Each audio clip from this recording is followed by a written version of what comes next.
या फिर 10 to 12 our पढ़ता था। यानी कि नींद लग जाता था, सो जाता था जल्दी, और सुबह उठकर पढ़ने को मैं तो ज़्यादा प्रेफर करता था।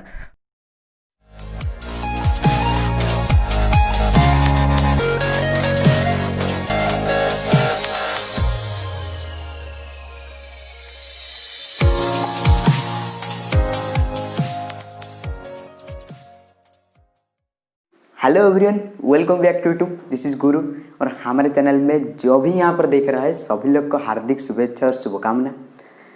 आपको तो पता ही है हमारा जो 10th का रिजल्ट आ चुका है। हमारे उड़ीसा बोर्ड में बहुत सारे ऐसे बच्चे हैं जो कि 90% से भी ज़्यादा स्कोर किए हैं। उनमें से मैं एक का एग्जाम्पल लूँगा अभी, जो कि केशव धाम कोतिरापाटना कटक में पढ़ाई करता था। उनका नाम तो आप सभी को मालूम है, स्नेहाशीष प्रधान, जो कि टॉपर है। 90.16% स्कोर किया है। मैं उनको कुछ ऐसे प्रश्न पूछा जिनका आंसर उन्होंने दिया। न क्या क्या प्रश्न पूछा मैंने पहले पूछा हुआ है न। मैंने पहला बोला स्नेहाशीष, उन्होंने बोला भैया क्या है। तो मैंने फिर से बोल दिया न स्नेहाशीष, आपने जो कुछ भी पढ़ा है और आपने जो कुछ भी करके दिखाया है उनके पीछे का रीज़न थोड़ा सा बता दीजिए। उन्होंने बता भी दिया न क्या क्या।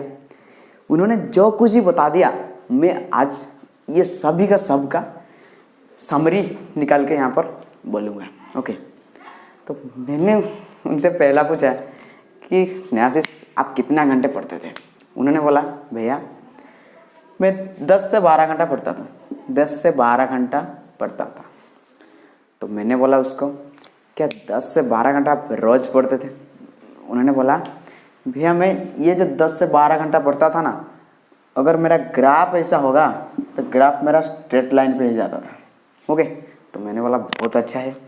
तो मैंने बोला ये ट्रिक में क्या आपको कुछ फ़ायदा मिला। उन्होंने बोला भाई ज़रूर फ़ायदा मिला, क्योंकि अगर आप 6 घंटा भी पढ़ाई करते थे, अगर आप उनको 1 साल तक कंसिस्टेंसी से मेंटेन कर रहा है, आपका कंसिस्टेंसी आपका मेंटेन कर रहा है, तो आपको जो सक्सेस मिलेगा वो किसी को भी नहीं मिलेगा। तो मैंने बोला हाँ भाई ठीक तो है। तो मैंने बोला और आपका सिलेबस कैसे ख़त्म किया आपने। उन्होंने बोला मुझे भैया मैंने 4 से 5 बार मेरा सिलेबस को रिवाइज किया है। तो मैंने बोला ये तो बहुत ही बढ़िया बात है। उन्होंने बोला उनका स्कूल में केशव धाम पे रेगुलर डाउट क्लियर भी होता था। ओके, और वहाँ का जो टीचर है ना बहुत ही अच्छा टीचर है भाई, पूरा फ्रेंडली आपका सारे का सारे डाउट क्लियर कर देते थे। ओके, और उन्होंने और एक भी चीज़ बताया कि उन्होंने जो केशव धाम में था ना, मैं और एक बात बताने के लिए भूल गया हूँ, उन्होंने हॉस्टल में रहते थे। ओके, उन्होंने बताया कि हमारा गुरुजी ने, हमारे जो जितना भी गुरुजी थे उन्होंने सभी के सभी तैयार थे अपना डाउट क्लियर करने के लिए। ओके, उन्होंने एक बात एक ज़रूर मैंने इंस्पायर है उनका बात से। उन्होंने बोला हम जो भी टाइम से उनको डाउट पूछने गया हूँ उन्होंने हमको इजीली समझाया और इजीली हमको बताया, और उसके दौरान आज मैं ये सब पाया। तो मैंने बोला भाई ठीक है, ये तो बहुत ही बढ़िया चीज़ है। उसके बाद मेरा जो दोस्त था आदित्य ने भी एक पूछा, नहीं भाई ये बता दीजिए कि आप दुनिया में क्या करना चाहते थे। उन्होंने बोला मैं बड़ा होकर डॉक्टर बनना चाहूँगा, डॉक्टर बनूँगा। अभी तो हमारे अभी जो सिचुएशन चल रहा है आप सभी लोग को पता भी है। और फिर से मैंने पूछा न स्नेहाशीष। उन्होंने बोला हाँ। तो मैंने बोला स्नेहाशीष आप जब भी पढ़ाई करते थे क्या डिस्टर्बेंस जैसे होते हैं, डिस्ट्रैक्शंस आपके पास होते थे ना नहीं होते थे। उन्होंने बोला देखिए भाई हम जो भी अनुष्ठान में पढ़ते थे ये एक ऐसे अनुष्ठान है जहाँ पर कि डिस्ट्रैक्शन का नाम तक ही नहीं है। तो मैंने बोला ऐसे भी कोई है क्या। उन्होंने बोला हाँ भाई है। उन्होंने जहाँ पे स्कूल किया था केशव धाम पे, डिस्ट्रैक्शन का मतलब ही कुछ नहीं है। मैं एक बार बोलूँगा आपको, केशव धाम एक बार जाके देखो भाई, वहाँ का जो भी सिचुएशन है आप देख सकते हैं, आपको डिस्ट्रैक्शन नहीं मिलेगा भी नहीं है। कोई भी बच्चे के पास यहाँ के मोबाइल नहीं है, टैबलेट नहीं है, आईफोन नहीं है, कुछ भी नहीं है। उन्होंने खुद ही अपनी पढ़ाई के साथ डेडिकेट होकर अपना लाइफ के लिए यहाँ पर कैरियर बना रहा है यहाँ पर। ओके, ये बात मैंने उनसे फिर से बोला कि स्नेहाशीष आप आपको जूनियर को क्या टिप्स देना चाहोगे? स्नेहाशीष ने बोला मैं जूनियर को ये टिप्स देना चाहूँगा ना, क्या टिप्स ना, जो भी पढ़ाई कर रहा है, जितना भी पढ़ाई कर रहा है, डेडिकेटेड के साथ पढ़ना चाहिए और जान लगा के पढ़ाना चाहिए। तो मैंने बोला भाई ठीक है, ये तो बढ़िया बात है। मैंने बोला क्या जान लगाने से सब कुछ हो जाएगा? उन्होंने बोला भाई बिल्कुल हो सकता है, अगर आप डेडिकेट के साथ और फिक्स्ड माइंडसेट के साथ आप पढ़ रहे हैं। और मैंने बोला कि पढ़ाई के लिए क्या हार्ड वर्क जरूरी है ना, या स्मार्ट वर्क जरूरी है ना, और क्या जरूरी है? उन्होंने मुझे और एक आंसर दिया कि भाई ओनली पढ़ने से कुछ नहीं होता है, अगर आप सिस्टमेटिकली हार्ड वर्क करते हैं, सिस्टमेटिकली, जिन्होंने बताया मुझे सिस्टमेटिकली अगर आप हार्ड वर्क कर रहे हैं तो किसी भी चीज़ आप पा सकोगे। तो मैंने बोला ठीक है भाई। और आदित्य जो था, आदित्य ने फिर से पूछा कि अपना माता पिता, आपका जो गुरुजी, सभी के सभी क्या खुश है आपका रिजल्ट देखकर? तो उन्होंने बोला हाँ खुश है सभी लोग। और फिर से मैं बोला क्या जो भी अब सिलेबस था आपका, सिलेबस का ख़त्म तो किया 4 से 5 बार, क्या आप तो 4 से 5 बार सिलेबस का रिवाइज कर लिया? तो उन्होंने बोला हाँ भाई मैं रिवाइज कर लिया। और मैं फिर से बोला कि अगर 4 से 5 बार क्या सिलेबस रिवाइज करने से ही आपको सक्सेस मिल गया ना, और भी कुछ चीज़ किया? उन्होंने बोला नहीं भाई और भी कुछ चीज़ किया। तो मैंने बोला क्या चीज़? उन्होंने बोल रहा है कि मैंने 4 से 5 बार ओनली सिलेबस का ख़त्म किया था, और उससे भी और एक काम किया था, जो कि प्रीवियस ईयर का रिवीजन। प्रीवियस ईयर में जो क्वेश्चन पैटर्न थे उसको मैंने देखा। और ये जो क्वेश्चन पैटर्न अभी तो कोरोना के सिचुएशन चल रहे हैं ना, कोरोना के सिचुएशन में आपका जूनियर कैसे तैयारी करें? उन्होंने बोला कि उनका जो सिलेबस है, सिलेबस को अक्टूबर से नवंबर के बीच में ख़त्म करना चाहिए। अक्टूबर के नवंबर के बीच में उनका सिलेबस ख़त्म होना चाहिए, और जो प्रीवियस ईयर है उसका लगाना स्टार्ट करेंगे। तो मैंने बोला अभी तक कोरोना के टाइम है, क्या इतना सब वो कर पाओगे? तो उन्होंने बोला अगर आपके पास भूख है तो आप कुछ भी चीज़ अचीव कर लोगे, अगर आपके पास भूख नहीं है तो आप कुछ भी चीज़ अचीव नहीं कर पाओ।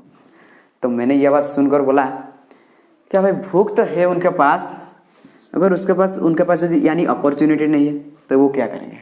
उन्होंने बोला उनके पास, सभी लोग बोलते हैं अपॉर्चुनिटी नहीं है, मगर मैं बोलता हूँ उनके पास बहुत सारा अपॉर्चुनिटी है। तो उन्होंने बोला तो सिचुएशन चल रहा है, ये तो अच्छा सिचुएशन नहीं है, फिर भी मैं बोलता हूँ उनके लिए एक ग्रेट अपॉर्चुनिटी है। तो मैंने बोला क्या ग्रेट अपॉर्चुनिटी है?